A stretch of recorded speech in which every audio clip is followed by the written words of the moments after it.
Well, many years ago, I had a holiday job in a shop that was called Aubrey's in that great city, now city called Southend-on-Sea. In case you didn't know, if you're here for the first time, I come from Southend. And it was quite an interesting place to work. First of all, I worked in like a market shop they had, and I really enjoyed that. It was great fun.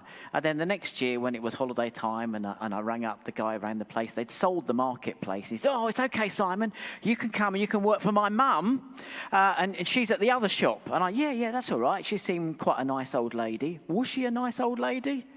Well, there's a picture of her. Well, she looked something like that. Mrs. Aubrey, her name was. She was absolutely terrifying. And the sad thing was, most of the time, there was just me and her. There was this other weird guy who used to work on the till, who used to call her mum, which was all a bit weird, and he wasn't related to her. But it was a kind of weird place to work. But she was a real slave driver. She was absolutely terrifying. The kind of boss that really wears you down. Nothing was right. I'd be sweeping the floor, and she'd say, "Huh, don't they teach you how to sweep floors?" And then she'd go and sweep it. Actually, I got onto something there because I thought, actually, she does all the work if I just don't do it right. And whatever I did, "They are not quite straight, Simon." Actually, she had more of a kind of East End accent. One of those families that had come down from the East End of London. But, she was totally, you came out there feeling totally depressed, thinking, what is the point? I can't do anything right.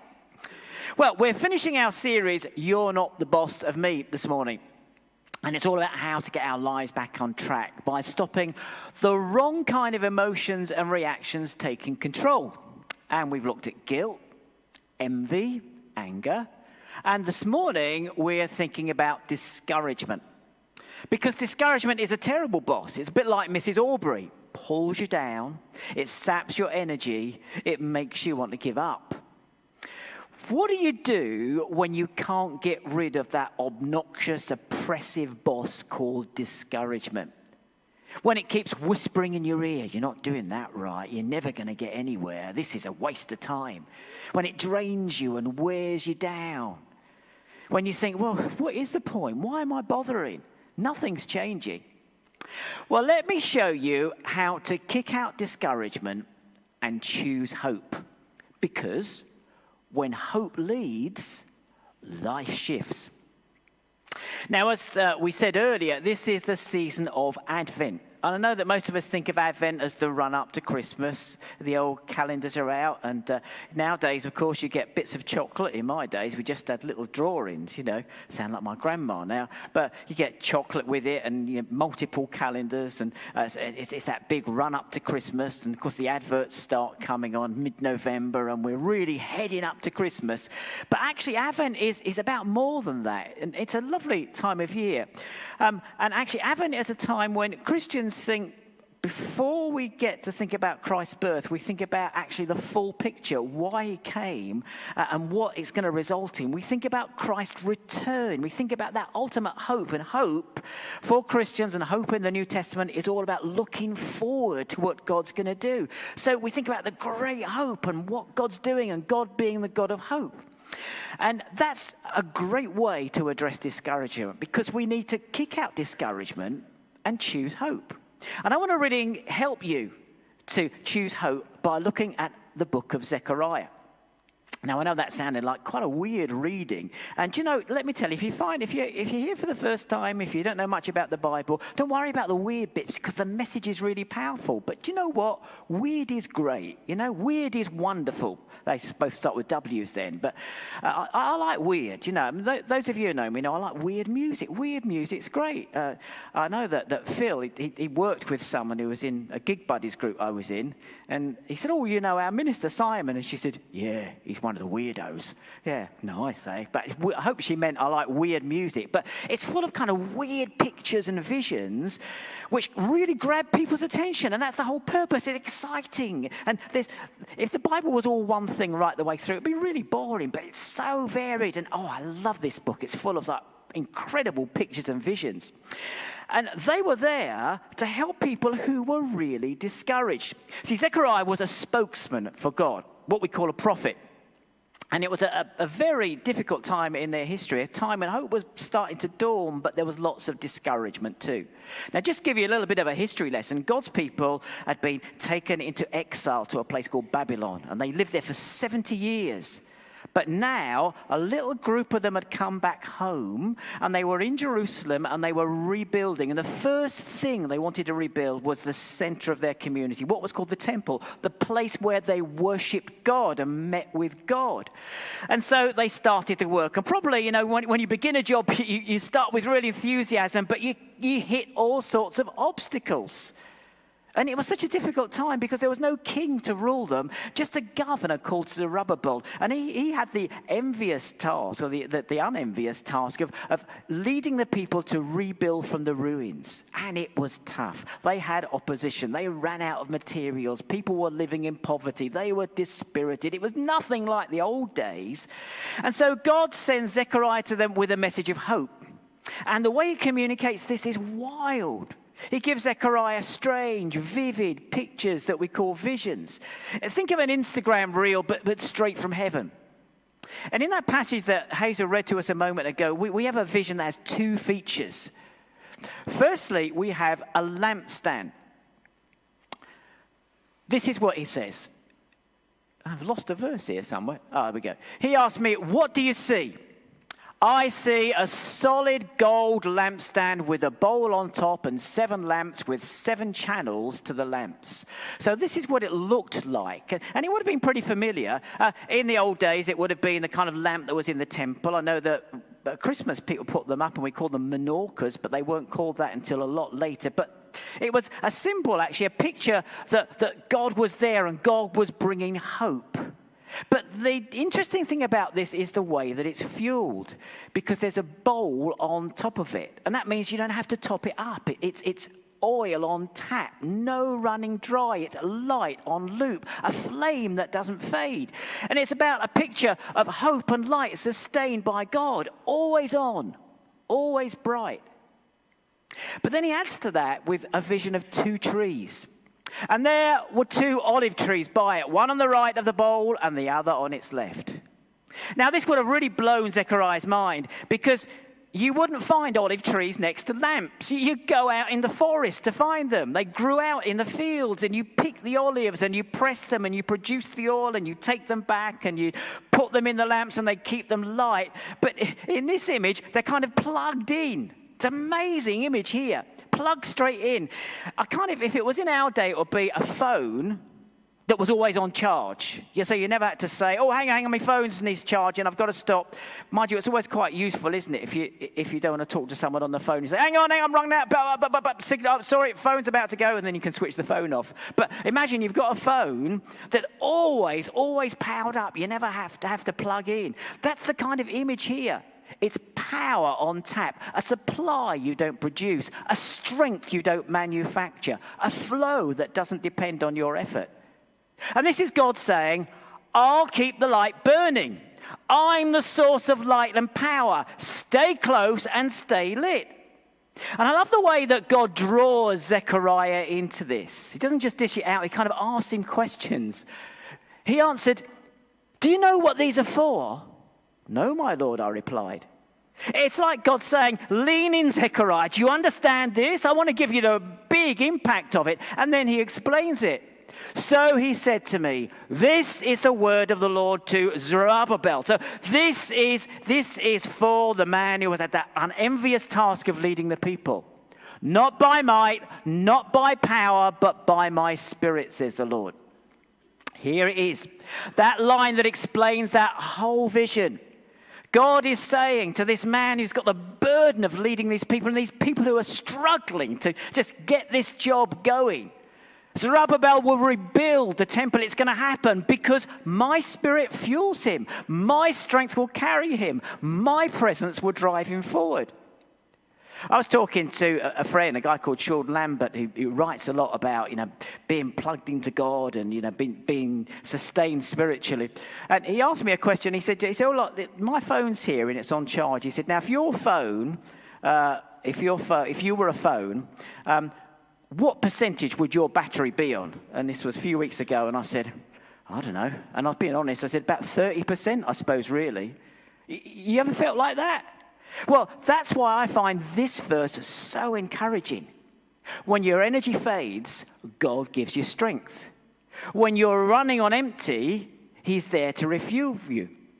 Now, to get back to our friend Zerubbabel, he had massive problems, lots of opposition, people stirring up problems. And, when you lead people, you can get so drained.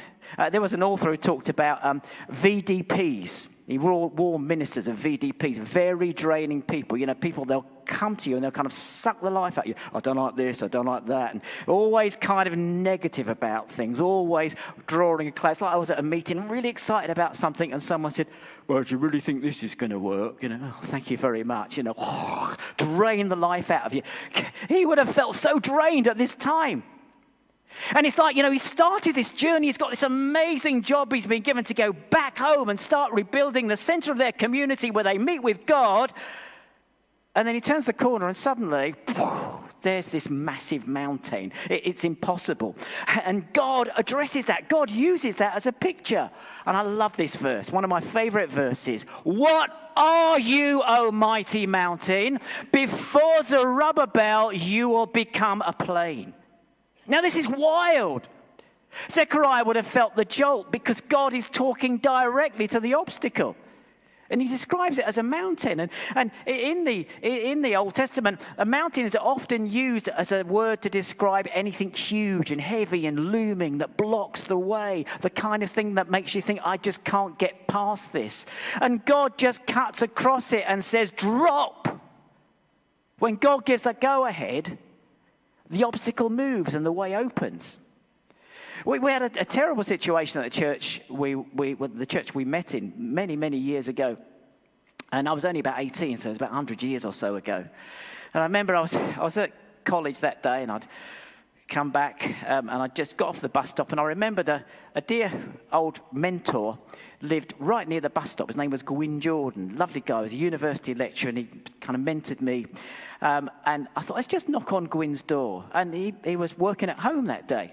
Well, university lecturers often do that, don't they? So I went to his house. He said, come in, Simon. And I shared what it was. And old Gwyn, he'd always just go straight to the Bible. And he said, let me share you a verse. And you know what that verse was? It was this one. What are you, Zerubbabel? You'll become a plain. And he said, go on, just speak to that plain. He told me about the situation that Zerubbabel was in. And he said, Zerubbabel was in an impossible situation, but God said, that's going to become a plain. I shared it with Hazel. We were really excited about that. And then that night we went to a concert with this Canadian group was singing. And they brought a speaker with them who knew nothing about the situation. And he said, I've got a word for someone. He said, there's a mountain, and God says that's going to become a plain. Speak to that mountain. Amazing. God really spoke into that. Well, finally, God addresses the people who are spreading discouragement. Now we haven't got anyone like that here, have we? Well, I better not say any more. But, the kind of people always doom and gloom and spreading discouragement and pulling you down. And I won't say any more in case I'll say something I regret. But this is what he says. Who dares despise the day of small things? Since the 7 eyes of the Lord that range throughout the earth will rejoice when they see the chosen capstone in the hand of Zerubbabel. Now, let me just address a couple of the weird bits. I love the weird bits. Who likes the weird bits? Yeah, they're brilliant. The 7 eyes of God. What is that all about? Well, now, if you were one of Zerubbabel's friends here, if you were Zerubbabel, you'd understand that because 7 meant perfection. And what it was saying was it was a picture of saying God sees perfectly. God sees everything. And the capstone, actually, that's the foundation stone that's going to be laid. Oh, sorry, the completion of it, of the temple that's going to be laid to show it's finished. You're going to see that, but it's going to start small, God's saying. And who dares despise the day of small things? And that word despise is a really heavy word. It's treating something worthless and with contempt. Even before it's begun, you kind of write it off. I used to go and have tea. We had a committee meeting every month, and I used to, after work, I used to go and have tea with this guy whose house it was in. So I didn't have to go all the way home, which the food was nice, but the company was pretty depressing because he was always a half-empty glass, and whatever you'd say, go, no, that'll come to nothing. And you kind of felt constantly like you were kind of punched in the stomach. You know, he was a very strange character. He was one of the bosses at work, actually. He was a Christian guy, and he was going on holiday, and this fella said to him, "Oh, you going on holiday, Winston? Lucky devil." And he said, "No, I'm a lucky saint, actually." One of those kind of, but everything was, no, terrible, you know. And I come back like feeling life sucked out of me. Everything good I said just got swept. That won't work. That's no good. Who dares despise those small things? See, that was what was going on there, because some of the people remembered the old days, the glory days, the big temple that Solomon built.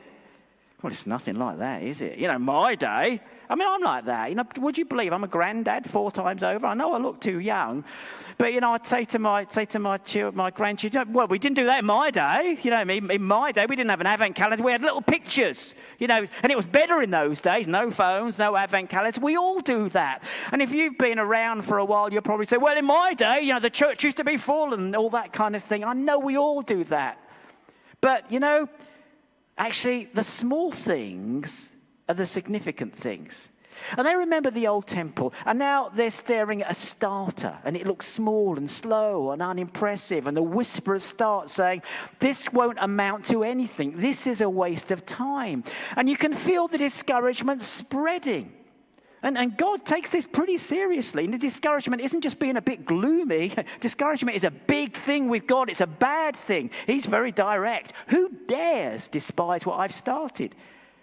Because God often starts with something small. He breathes on seeds and provides a harvest. He takes a nobody and makes them a somebody. As far as God is concerned, small is cool. And this is where hope gets its first foothold. And if you're not a Jesus follower, I just want you to lean into this, because, you know, as we come into this season of Advent, I want you to see how actually the message starts with something really small.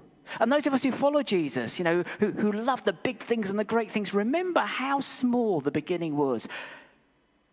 Fast forward a few centuries from here. God's people are still waiting for the promised king. Someone to free them and lead them. But they imagine somebody who's going to come with power and force, because they're under the Roman rules and they want them smashed. They want to be freed from them. But he was born into an ordinary family at a time of upheaval, placed in a manger. And this child is Jesus, the long-awaited king. Yeah, we're celebrating Advent. We're thinking of the great and glorious return of Jesus and all that God's going to do. But it started so small. And that's how we kick up discouragement, by saying, actually, the small is cool. So let's kick out discouragement and choose hope. Because when hope leads, life shifts. How are we going to do that? Well, firstly, we need to swap the boss. Discouragement won't leave just because you wish it away. You've got to challenge that voice. You know, when you catch that inner soundtrack that says, well, this is pointless. You're useless. Nothing's changing. Answer it out loud if you need to. No, I'm not going to let discouragement run me. No discouragement. I'm not going to listen to you. And when sometimes someone is really negative with us, we've got to be firm and say, do you know, I don't want to hear this anymore. I had a friend, he was a minister, and he used to ring up, and his big word was terrible. How are you doing? Terrible. Oh, how's the weather? Terrible. How was your holiday? Terrible. How's church? Terrible. He said, the ministry is terrible. And in the end, I said to him, I call him Bert. I said, Bert, you know, you're a great friend, and I really like you. I said, but can you say something to build me up? No, because it's terrible. I said, well, don't bother then. You know, actually didn't speak to me for ages after that. Terrible. Everything was terrible. We were at a minister's meeting once. There was him and this other guy, and they were just having a competition to tell you how bad it was. And this is how bad it got, Sarah. They said, you see how it affects you. One of them said, this is so terrible, I want to go and be a postman. What's it like being a postman or a post person? There we go. So it'd be terrible anyway, you know.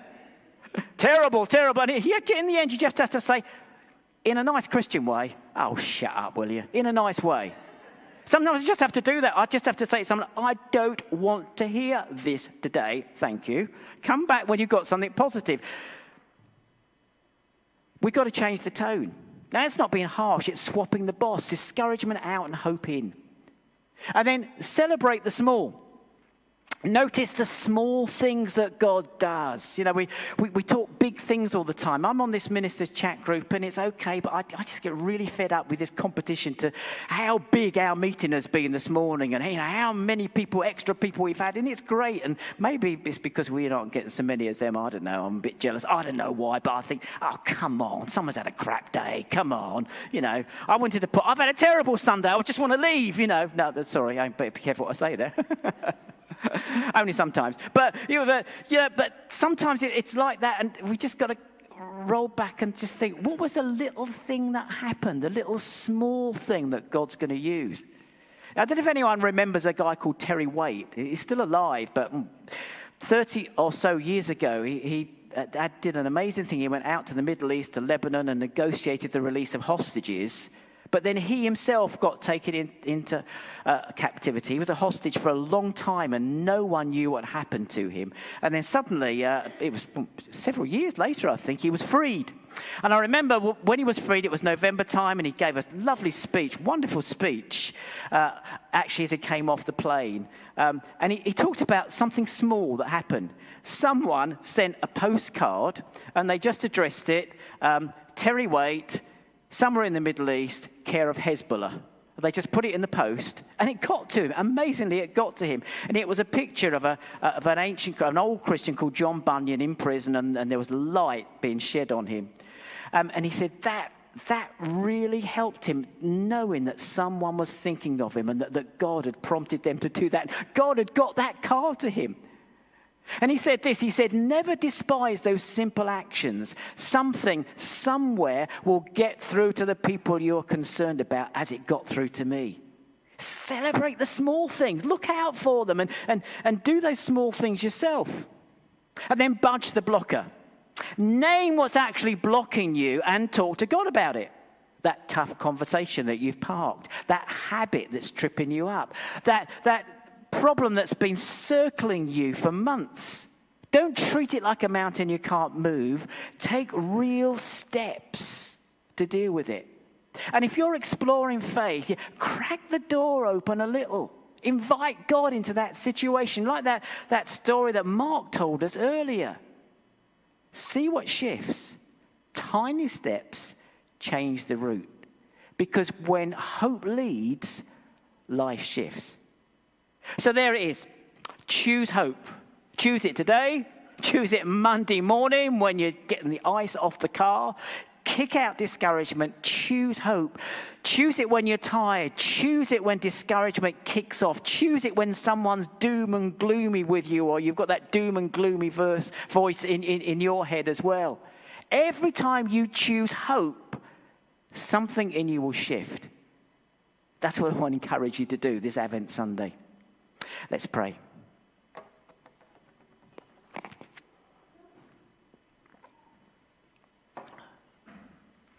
Heavenly Father, we praise you. You are the God of hope.